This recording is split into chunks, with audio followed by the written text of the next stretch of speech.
माझं नाव अर्चना, वय वर्ष 38. आयुष्याच्या या टप्प्यावर आल्यावर माणूस सहसा स्थिर होतो. आयुष्याचा आनंद घेतो, पण माझ्या नशिबाने काही वेगळाच खेळ मांडला होता. गेल्या वर्षी माझ्या आयुष्यात असा एक वादळ झाला, ज्याने माझं हसतं-खेळतं घर एका क्षणात उद्ध्वस्त करून टाकलं. माझे पती, ज्यांच्यासोबत मी आयुष्याची सुंदर स्वप्न पाहिली होती, ते एका गंभीर आजाराने मला या जगात एकटं सोडून निघून गेले. पतीच्या जाण्यानंतर सुरुवातीचे काही महिने कसे गेले, हे मला आजही आठवत नाही. नातेवाईक आले, सांत्वन केलं आणि आपापल्या घरी निघून गेले. शेवटी उरले ते फक्त मी आणि हे चार भिंती आणि एक भयानक शांतता. सकाळी उठल्यापासून ते रात्री झोपेपर्यंत घरात फक्त माझाच आवाज घुमायचा. 38व्या वर्षी आयुष्यातलं आलेलं हे एकाकीपणाचं सोसणं दिवसेंदिवस खूप कठीण होत जात होतं. घर खूप मोठं होतं. सकाळी उठून आवरणे, भांडी, झाडू, पोछा, स्वयंपाक या सगळ्या गोष्टी करताना माझी शारीरिक आणि मानसिक खूप धावपळ व्हायची. शारीरिक थकायचे, पण त्याहूनही जास्त मन थकायचं. नैराश्याच्या गर्तेत जात असतानाच एका संध्याकाळी माझ्या मैत्रिणीने सीमाने मला सल्ला दिला, "अर्चना, तू स्वतःला किती त्रास देणार आहेस? घरात मदतीसाठी एखादा कामगार ठेव. निदान तुझा कामाचा ताण तरी कमी होईल आणि घरात कोणीतरी वावरत राहील." तिचा सल्ला मला पटला. मी ओळखीच्या एका एजन्सीमध्ये फोन करून घरातील कामासाठी माणसाची मागणी केली. 2-3 दिवसातच माझ्या घराची बेल वाजली. मी दरवाजा उघडला आणि समोर एक तरुण उभा होता. "नमस्ते मॅडम, मी सागर. एजन्सीने पाठवलंय." तो अत्यंत नम्रपणे म्हणाला. मी त्याला आज बोलवलं. सागर दिसायला खूप तेजस्वी, उंच आणि दणकट शरीरयष्टीचा होता. त्याच्या चेहऱ्यावर एक वेगळंच तेज होतं आणि डोळ्यात कमालाची नम्रता. तो फार तर 25च्या आसपास असावा, पण त्याच्या रुबाबदार व्यक्तिमत्वामुळे तो खूप प्रभाव पडणार होता. मी त्याला घरातील काम समजावून सांगितले. "बघ सागर, मला घरात स्वच्छता आणि वक्तशीरपणा आवडतो. भांडी, झाडलोट आणि किरकोळ खरेदी ही तुझी कामं असतील." "जी मॅडम, तुम्ही जसं सांगाल अगदी तसंच होईल. काळजी करू नका." तो हसून म्हणाला. पहिल्याच दिवसापासून सागरने कामाला सुरुवात केली. तो घरात आला की स्वच्छतेचा एक वेगळाच वेग दिसायचा. कुठेही कामात कुचराई नव्हती, कशाची तक्रार नाही. त्याच्या वागण्यात माझ्याबद्दल एक वेगळाच आदर आणि आदरयुक्त अंतर असायचं. तो कामाचा आला की शांत असलेल्या घरात एक जिवंतपणा यायचा. सुरुवातीला मी त्याच्याशी खूप कमी बोलायचे. फक्त कामापुरता संवाद असायचा. "सागर, चहा घे" किंवा "सागर, बाजारातून भाजी घेऊन ये." पण हळूहळू मला जाणवायला लागलं की तो घरात असला की माझं मन थोडं शांत राहायचं. तो कपडे वाळत घालताना किंवा लादी पुसताना माझं लक्ष नकळत त्याच्याकडे जायचं. त्याची ती उबदार आणि मजबूत बांधणी, तो काम करताना त्याच्या कपाळावर येणारा घामाचा थेंब आणि त्याचा शांत स्वभाव, या गोष्टी माझ्या मनाच्या कोणत्यातरी कोपऱ्यात हळूच घर करत होत्या. पतीच्या जाण्यानंतर एका स्त्री आणि म्हणून माझ्या भावना पूर्णपणे सुप्त झाल्या होत्या. पण सागरच्या उपस्थितीने माझ्या मनात कुठेतरी एक हलक्याशा अनपेक्षित लहरी उमटू लागल्या होत्या. कधी-कधी मी गॅलरीत उभं राहून त्याचा विचार करायचे. "काय विचार करतेस तू अर्चना? तुझा कामगार आहे आणि तू या घरची मालकीण." मी स्वतःलाच टोकायचे आणि मन वळवायचा प्रयत्न करायचे. पण भावनांवर कोणाचं नियंत्रण असतं का? एका रविवारी दुपारी घरात खूप शांतता होती. सागर हॉलमध्ये टीव्हीचा टेबल साफ करत होता. मी किचनमधून त्याला पाहत होते. त्याची प्रत्येक हालचाल खूप समतोल आणि लयबद्ध वाटायची. तो काम करत असताना त्याच्या चेहऱ्यावरचे भाव अगदी प्रामाणिक असायचे. "सागर, तुला काही अडचण तर नाही ना कामात?" मी किचनमधून बाहेर येत विचारलं. तो वळला आणि त्याने मान झुकवून उत्तर दिलं, "नाही मॅडम, काहीच अडचण नाही. उलट तुम्ही मला एवढा मान देता, हेच माझ्यासाठी खूप आहे." त्याच्या त्या साध्या आणि प्रामाणिक वाक्याने माझ्या मनातील त्याच्याबद्दलचा आदर आणखी वाढला. तो केवळ एक कामगार राहिला नव्हता, तर या ओस पडलेल्या घरात तो आशेचा एक किरण बनून आला होता. मला रोज सकाळी त्याची वाट पाहावीशी वाटायची. तो कधी येईल आणि कधी घराची बेल वाजेल, अशी एक वेगळी सुरूर माझ्या मनात जागा घेऊ लागली होती. एकाकीपणाच्या अथांग समुद्रात बुडताना मला सागरच्या रूपाने एक किनारा दिसू लागला होता. पण हे नातं पुढे काय वळ घेणार आहे, याची मला अजिबात कल्पना नव्हती. दिवस साखरेसारखे विरघळत होते. सागर घरात काम करायला लागून आता 2 महिने झाले होते. त्याच्या येण्याने माझ्या घरातील ती भयान शांतता पूर्णपणे नाहीशी झाली होती. तो घरात असला की एक वेगळा जिवंतपणा जाणवायचा. सागर केवळ आपलं काम करून निघून जाणारा कामगार राहिला नव्हता.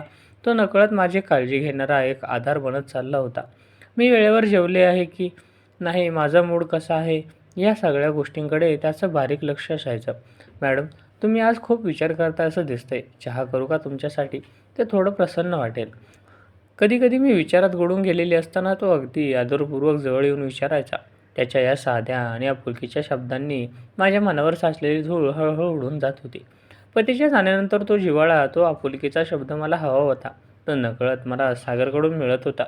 एक स्त्री म्हणून माझ्या मनात दबलेल्या अनेक भावना पुन्हा जाग्या होऊ लागल्या होत्या. मी 38 वर्षाची होते आणि तो 25शीतला तरुण. पण जेव्हा तो माझ्याशी बोलायचा, तेव्हा त्याच्या डोळ्यातील काळजी पाहून मला वयाचा हा फरक कधी जाणवला नाही. कधीकधी तो काम करताना मी त्याला चोरून पाहायचे. त्याच्या कामातील एकाग्रता, त्याची ती कणखर शरीरयष्टी आणि त्याच्या बोलण्यातील तो गोडवा, या सगळ्या गोष्टी मला त्याच्याकडे आकर्षित करत होत्या. मी काय करते हे योग्य आहे का, असा प्रश्न रोज रात्री मी स्वतःला विचारायचे. पण एकाकीपणाचा भार एवढा मोठा असतो की मानवी मन शेवटी आधाराचं शोधत असतं. एक दिवशी जुलै महिन्यातील संध्याकाळ होती. बाहेर मुसळधार पाऊस पडत होता. आभाळ पूर्णपणे भरून आलं होतं आणि विजेचा कडकडाट सुरू होता. घरातील लाईट अचानक गेली. पूर्ण अंधार पसरला होता. मी हॉलमध्ये सोफ्यावर बसले होते. माझ्या पाठीत आणि मानेत दिवसाभराच्या कामामुळे तीव्र वेदना होत होत्या. मी अंधारातच मान चोळत अस्वस्थपणे बसले होते. सागरने फोनची टॉर्च लावली आणि तो हॉलमध्ये आला. मला असं पाठीला हात लावून बसलेलं बघून तो काळजीने पुढे आला. मॅडम, काय झालं? खूप त्रास होतोय का पाठीचा? त्याचा आवाज खूप काळजीयुक्त होता. हो सागर, अचानक खूप कळ निघते पाठीत आणि मानेमध्ये. अगदी सहनच होत नाहीये, मी वेदनेने विवळत म्हणाले. त्याने फोन एका बाजूला ठेवला. मोबाईलच्या त्या मंद प्रकाशात त्याचा चेहरा खूप गंभीर आणि काळजीत दिसत होता. मॅडम, मी एक विचारू? जर तुमची हरकत नसेल तर. माझ्या आईला पण असाच पाठीचा त्रास व्हायचा. तेव्हा मी तिला तेल लावून मालिश करायचो. मी तुम्हाला थोडं मालिश करून देऊ का? तुम्हाला नक्की आराम पडेल. तो अगदी नम्रपणे आणि संकोचात म्हणाला. त्याच्या या प्रश्नाने माझ्या मनात एक क्षणाचं विचारांचं काहूर माजलं. एका पुरुषार्थाचा स्पर्श, तोही माझ्या कामगाराचा. पण त्याच्या डोळ्यात मी पाहिलं, तिथे कोणतीही वाईट भावना नव्हती. फक्त माझी वेदना कमी करण्याची प्रामाणिक तळमळ होती. माझं मन वेगाने धावत होतं. शरीर वेदनेने व्याकुळ होतं आणि मन एका आधारासाठी आक्रंदत होतं. चालतंय सागर, तू जरा मालिश करून दिलीस तर खूप बरं वाटेल, मी शेवटी हळूच म्हणाले. त्याने मान हलवली आणि लगेच जाऊन किचनमधून खोबऱ्याचं तेलची बाटली आणली. तुम्ही बेडरूममध्ये चला मॅडम, मी तिथे येतो, तो म्हणाला. मी बेडरूममध्ये गेले. हृदयाची धडधड प्रचंड वाढली होती. एका अनोख्या अवस्थेने मला घेरलं होतं. पाठीवरचा ताण आणि मनातील हुरूर, या दोन्ही गोष्टी मला एकाच वेळी जाणवत होत्या. मी बेडवर पालथी झोपले. काही क्षणात सागर बेडरूममध्ये आला. त्याने हातावर थोडं तेल घेतलं आणि ते दोन्ही हातांनी चोळलं. तेलाचा तो परिचित सुवास आणि सागरचा मंद श्वास खोलीतल्या शांततेत मला स्पष्ट ऐकू येत होते. तो हळूच माझ्या जवळ आला आणि त्याने आपले हात माझ्या पाठीवर ठेवले. त्याच्या हाताचा तो पहिला उबदार स्पर्श माझ्या पाठीवर झाला आणि माझ्या अंगावर एक क्षणातच सरकून काटा आला. कित्येक महिन्यानंतर एका पुरुषाचा स्पर्श माझ्या शरीराला होत होता. तो स्पर्श फक्त वेदना घालवणारा नव्हता, तर माझ्या मनातील शांततेला हलवून टाकणारा होता. सागरचे ते दणकट, उबदार हात माझ्या पाठीला लागताच माझा पूर्ण शरीरातून एक वेगळीच लहर उमटून गेली. कित्येक महिन्यांपासून ज्या वर्षाची, ज्या आधाराची माझी काया आसुसलेली होती, तो स्पर्श आज मला एका अनपेक्षित वळणावर मिळत होता. त्याने हळूहळू बोटांची बोटं माझ्या मानेवर आणि पाठीच्या स्नायूवर फिरवायला सुरुवात केली. त्याच्या प्रत्येक हालचालीत एक कमालीचा संयम आणि हळुवारपणा होता. कुठेही घाई नव्हती किंवा कोणताही वाकडा विचार नव्हता. त्याच्या हातातील ताकदीमुळे माझ्या पाठीतील ताण आणि तीव्र वेदना हळूहळू हलक्या होऊ लागल्या होत्या. पण वेदना कमी होत असतानाच माझ्या मनात एक वेगळीच हुरूर जागा घेत होती. खोलीत पसरलेलं खोबऱ्याचं तेलाचा सुगंध, बाहेर पडणाऱ्या पावसाचा मंद आवाज आणि माझ्या अगदी जवळ असलेल्या सागरच्या श्वासांची गती, या सगळ्यांनी वातावरणात एक अद्भुत शांतता निर्माण केली होती. माझ्या हृदयाची धडधड एवढी वाढली की मला वाटायचं बहुधा सागरलाही ती ऐकू येत असावी. मी बेडवर डोळे मिटून पडले होते, पण माझं पूर्ण ध्यान फक्त आणि फक्त त्याच्या स्पर्शावर केंद्रित झालं होतं. 38 वर्षाची एकाकी आयुष्यात हा स्पर्श मला जिवंतपणाने जाणीव करून देत होता. सागर अगदी मनापासून मालिश करत होता. मॅडम, इथे खूप ताण आलाय, मी थोडं हलक्या हाताने झोवतो, तो अधूनमधून अत्यंत आदरयुक्त आवाजात पुटपुटायचा. हो सागर, खूप आराम पडतोय, मी अगदी क्षीण आणि कोपऱ्या आवाजात उत्तर दिले. माझं मन आणि शरीर दोन्ही एका विचित्र दालमयात स्थितीत होतं. एकीकडे हे चुकीचं तर नाही ना, असा विचार डोक्यात डोकावत होता, तर दुसरीकडे सागरची ही काळजी आणि त्याचा उबदार सहवास मला मनापासून हवासा वाटत होता. मसाज करत असताना पाठीचा खालचा भाग मोकळा करताना सागरचा हात नकळत माझा चुकून माझ्या कपड्याच्या थोड्या आत सरकला. त्याच्या बोटांचा थेट आणि उबदार स्पर्श माझ्या पाठीच्या त्वचेला झाला. तो स्पर्श एवढा अनपेक्षित आणि तीव्र होता की माझ्या तोंडून नकळत एक हलकीशी उसाशी बाहेर पडली. माझा श्वास एका क्षणासाठी तिथेच रोखला गेला.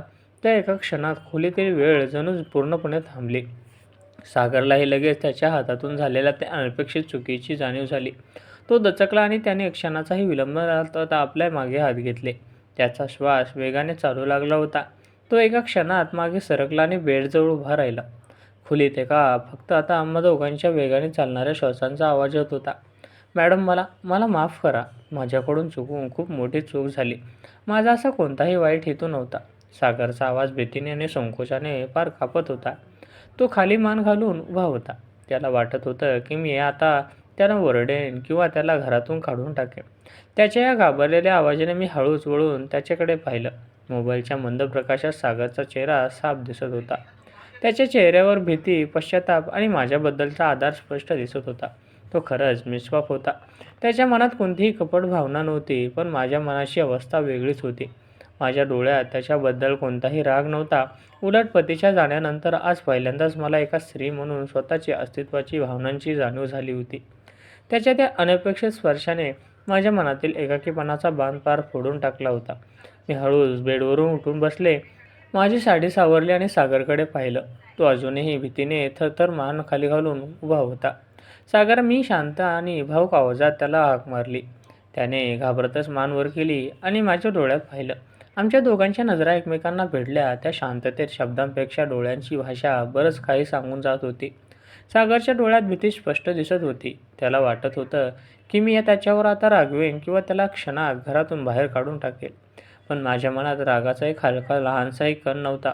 उलट कित्येक महिन्यांच्या भयान एकटेपणानंतर आज त्याच्या रूपाने मला एका सच्च्या मानवी आदराची जाणीव झाली होती. मी हळूच बेडवरून पाय खाली सोडले आणि त्याच्या अगदी जवळ गेले. सागर अजूनही खाली मान घालून उभा होता. मी माझा थरथरणारा हात पुढे केला आणि हळूच त्याच्या हातावर ठेवला. माझ्या स्पर्शाने तो थोडा हादरला. त्याने अश्रूंच्या तुटलेल्या नजरेने माझ्याकडे वर पाहिलं. सागर, तू घाबरू नकोस. तू काहीही चुकीचं केलं नाहीस. मी अत्यंत हळुवार आणि शांत आवाजात म्हणाले. पण मॅडम, माझा हात माझ्याकडून चुकीने स्पर्श झाला. मला खरंच खूप वाईट वाटतंय. तुम्ही मला शिक्षा द्या, पण कृपया माझ्यावर रागवू नका. तो कुळतीने येऊन म्हणाला. मी त्याच्या हातावरची माझी पकड थोडी घट्ट केली. माझ्या डोळ्यातून नकळत 2 थेंब घसरले आणि गालावर आले. सागर, तू समजतोयस तसं काही नाही आहे. आज कित्येक महिन्यानंतर मला जाणवलंय की मी अजूनही जिवंत आहे. पतीच्या जाण्यानंतर मी एका जिवंत प्रेतासारखे जगते. या 4 भिंती, ही शांतता मला रोज आतून मारत होती. आज तुझ्या त्या स्पर्शाने आणि काळजीने मला पुन्हा एकदा जगण्याची उमेद दिली. मी माझं मन मोकळं करत होते. सागरने माझ्या डोळ्यातील पाणी पाहून आणि त्याच्या चेहऱ्यावरचे भीतीचे भाव ओसरले. त्याच्या जागा आता एका अथांग आपुलकीने आणि सहानुभूतीने घेतली. मॅडम, मी जेव्हापासून या घरात आलोय तेव्हापासून तुम्हाला रोज एकाकीपणाशी लढताना पाहतोय. तुम्ही हसणं पार विसरून गेला होतात. माझ्या मनात तुमच्याबद्दल नेहमीच खूप आदर आणि आपुलकी राहिली. मला फक्त तुम्हाला पुन्हा आनंदी पाहायचं होतं. पण मी माझ्या सीमा ओलांडू इच्छित नव्हतो. सागरनेही मन मोकळं केलं. सीमा समाजाने बनवल्या आहेत सागर. पण जेव्हा मन अत्यंत एकटं असतं तेव्हा त्याला वयाचं अंतर किंवा मान सन्मानाचे गणित दिसत नाही. त्याला फक्त एक प्रामाणिक आधाराची गरज असते. मी त्याच्या डोळ्यात पाहत म्हणाले. सागरने हळूच माझा दुसरा हातही आपल्या हातात घेतला. त्याचे ते दणकट, उबदार हात माझ्या हातांना एक वेगळाच विश्वास देत होते. बाहेर पावसाचा जोर वाढला होता. विजेचा कडकडाट सुरू होता. पण बेडरूममधील वातावरण आता शांत आणि उबदार झालं होतं. मी कधीच तुम्हाला एकटं पडू देणार नाही मॅडम. अगदी तुमची सावली बनून राहीन, सागरने गदगदलेल्या आवाजात वचन दिलं. मला मॅडम नको म्हणू, आता अर्चना म्हण, मी मंद हसून म्हणाले. त्याच्या चेहऱ्यावर एक सुंदर हसू म्हटलं. अर्चना. त्याच्या तोंडातून माझं नाव ऐकताच माझ्या हृदयाची धडधड पुन्हा एकदा वेगाने वाढली. त्या रात्री आमच्यातील मालकीण आणि कामगार हे औपचारिक नातं कायमचं संपलं होतं. तिथे उरले होते फक्त 2 जीव, ज्यांना एकमेकांच्या सहवासाची, प्रेमाची आणि आदराची तीव्र गरज होती. सागरने मला हळूच जवळ घेतला आणि त्याच्या मजबूत बाहूंमध्ये मला सुरक्षिततेचा असा अनुभव आला जो मी गेल्या वर्षभरात पूर्णपणे विसरून गेले होते. त्याच्या छातीवर डोके टेकवून मला वाटले की आयुष्यातील वादळ आता शांत झाले आहे. समाजाने काय ठरवले आहे, वयाचे अंतर काय आहे किंवा लोक काय म्हणतील, या सगळ्या प्रश्नांची उत्तरे त्या उबदार सहवासात गळून पडली होती.